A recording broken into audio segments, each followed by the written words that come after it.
ক্যাপশনটা শুনে ভাবছো তো এটা আবার কী লিখেছি।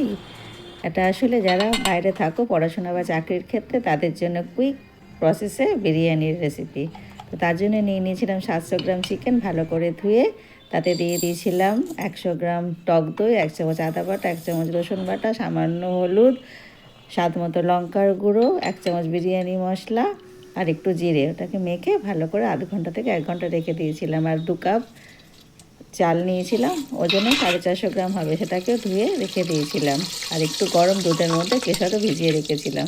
এইটা পুরো আমি একটু প্রেশারে রান্না করব। তোমরা প্রেশার শুনে আবার ঘাবড়ে যেও না।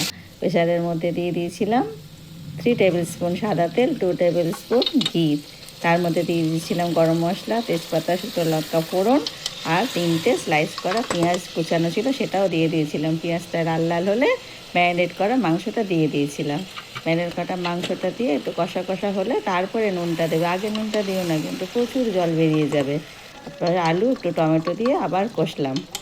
যদি দেখছো তলার দিকে ধরে যাচ্ছে, হালকা হালকা গরম জল ইউজ করবে, ঠান্ডা জল কিন্তু একেবারেই দেবে না। তারপরে চালটা দিলাম, চালটা দিয়ে তাতে আবার একটু নুন দিলাম, চিনি দিলাম স্বাদ মতো, আর আরেক চামচ তোমার বিরিয়ানি মশলাও দিয়ে দিলাম। কেশর দেওয়া জলটা দিলাম, আর দিয়েছিলাম আর একটু কেওড়া জলও। আর যে কাপে আমি চাল নিয়েছিলাম সেই কাপেরই 3 কাপ গরম জল দিয়েছিলাম। 3 কাপ গরম জল, কারণ দেখলাম অনেকটা গ্রেভি ছিল, দুধ দিয়েছি প্লাস কেওড়া জল দিয়েছি, তাই আমি 3 কাপ জল ইউজ করলাম। এটাই কিন্তু খুব ইম্পর্টেন্ট একটা পার্ট প্রেশারে রান্না করার জন্য। তারপরে মিডিয়াম ফ্লেমে একটা সিটি, হাই ফ্লেম হলে 2টো সিটি দেবে। দিয়ে তারপরে ঠান্ডা হওয়া পর্যন্ত অপেক্ষা করবো। ঢাকনাটা খুলে দিয়ে দেখবে ঝরঝরে বিরিয়ানি।